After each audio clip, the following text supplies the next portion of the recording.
Seja bem-vinda, seja bem-vindo a mais esse episódio do IDJF. Eu sou Gabriel Lopes Garcia e estou diretor de comunicação. Nesse vídeo, abordo como o meio espírita brasileiro pode contribuir para o enfrentamento do abuso sexual. No último domingo, veio à luz, através do programa Fantástico, uma denúncia contra um ginecologista no Paraná que abusava sexualmente de muitas das suas pacientes. Nós devemos abordar esse tema no canal Espírita por dois motivos principais.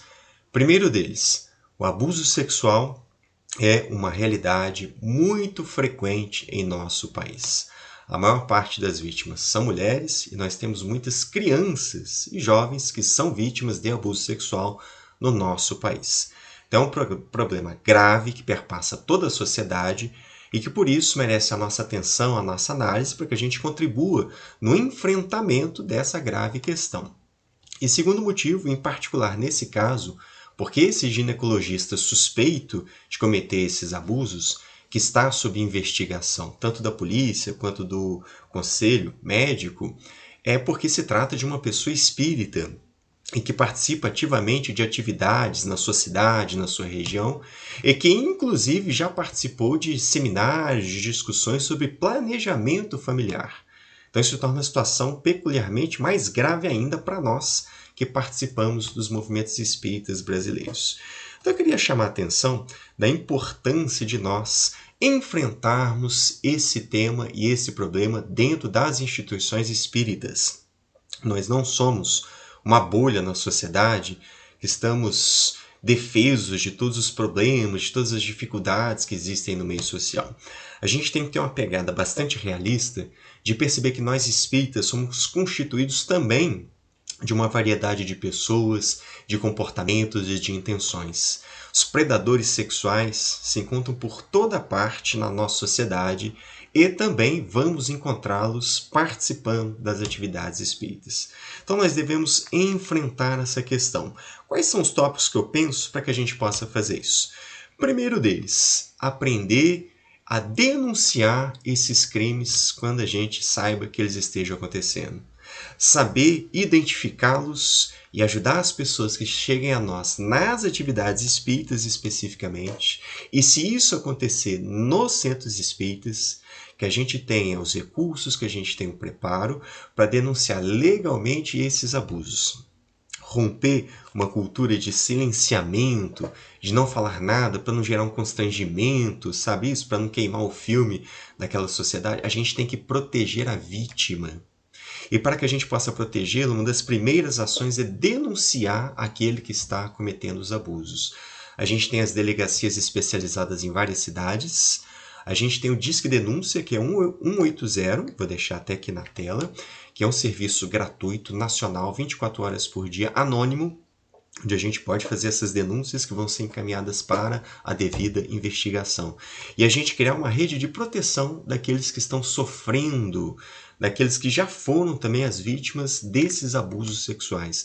É muito importante, então, no Centro Espírita, que a gente desenvolva essa cultura de aprender a denunciar, de buscar os canais legais, responsáveis para a gente fazer as denúncias de modo apropriado e a gente aprender a proteger as vítimas.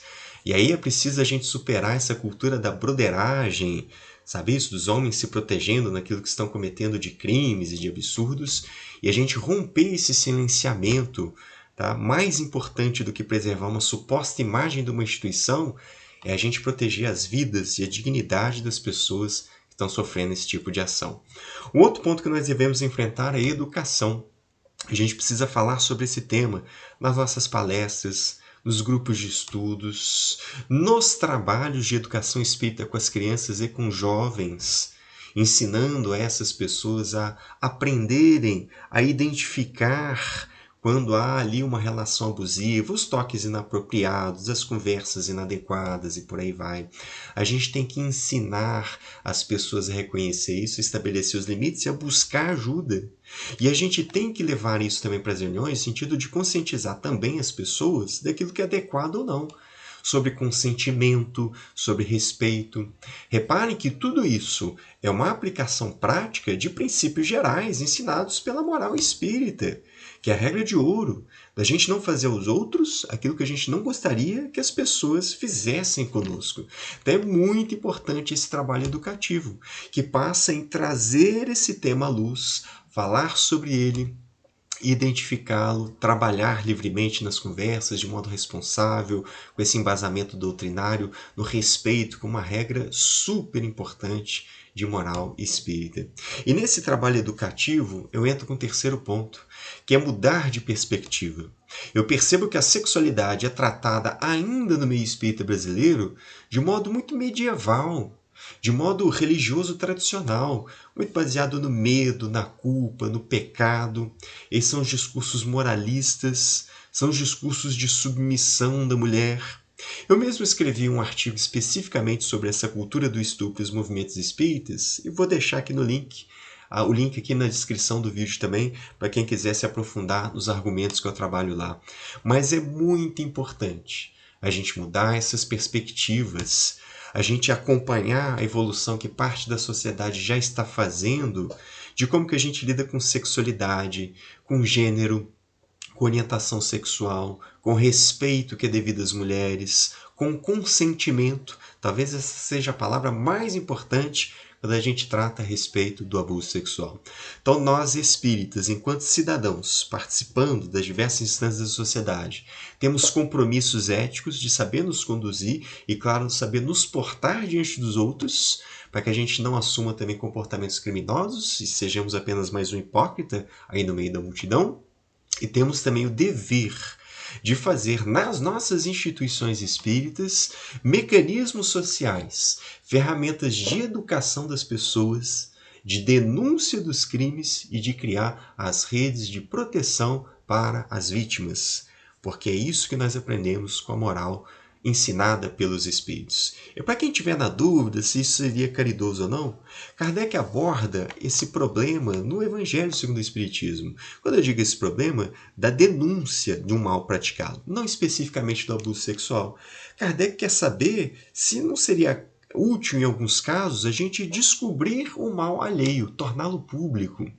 E os espíritos ponderam o seguinte, que essa é uma questão muito delicada e nós precisamos recorrer à caridade bem compreendida. Eu acho isso tão importante, porque uma caridade enviesada dá margem para que as pessoas acolham, acobertem, melhor dizendo, crimes a título de serem caridosas. E não é assim que pensa o Espiritismo. Segue o Espírito argumentando. Se as imperfeições de uma pessoa só prejudicam a ela mesma, não haja mais utilidade em divulgá-las. Ok, é o caso clássico que a gente conhece. Mas, se elas podem prejudicar aos outros, é necessário preferir o interesse do maior número ao de um só. Minha gente, é muito claro esse pensamento da filosofia espírita. Então, diante de um abusador sexual, esse é um exemplo que a gente deu e levantado pelo Fantástico, mas podem existir outros no meio espírita brasileiro, como já tivemos denúncias anteriores. É preciso escancarar isso. É preferível proteger as vítimas e desvelar o mal dessa criatura em favor do bem coletivo. Conforme as circunstâncias, desmascarar a hipocrisia e a mentira pode ser um dever, pois é melhor que um homem caia do que muitos serem enganados e se tornarem suas vítimas. Minha gente, olha isso. É preferível que um caia do que muitos se tornarem suas vítimas. Este é o pensamento da filosofia espírita. A gente tem que balancear as vantagens e os inconvenientes. E nestes casos de abuso sexual, de crimes sexuais, me parece bem evidente que existe muita vantagem, ou talvez só vantagem, fazer as denúncias. A gente precisa entregar os criminosos aos rigores da lei, proteger as vítimas e mudar a cultura para que a gente gere pessoas, especialmente os homens, que sejam mais respeitosos, que sejam mais experientes nas questões de gênero, de sexualidade, que a gente vá transformando esse comportamento, que a gente vai saindo dessa agressividade que é tão naturalizada e a gente vai desenvolvendo esse compromisso ético, moral, comportamental, de respeito pela singularidade do outro, especialmente nos seus interesses e desejos sexuais. É apenas o meu recorte a respeito desse tema que é tão complexo. Gostaria de convidar você para replicar essas discussões e aprofundá-las aí nas atividades espíritas que você participa.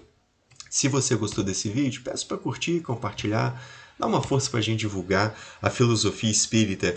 Se você é novo aqui no canal, eu te convido a se inscrever, ativar o sininho das notificações e aí você vai ficar por dentro de tudo que nós produzimos. É isso, pessoal. Forte abraço.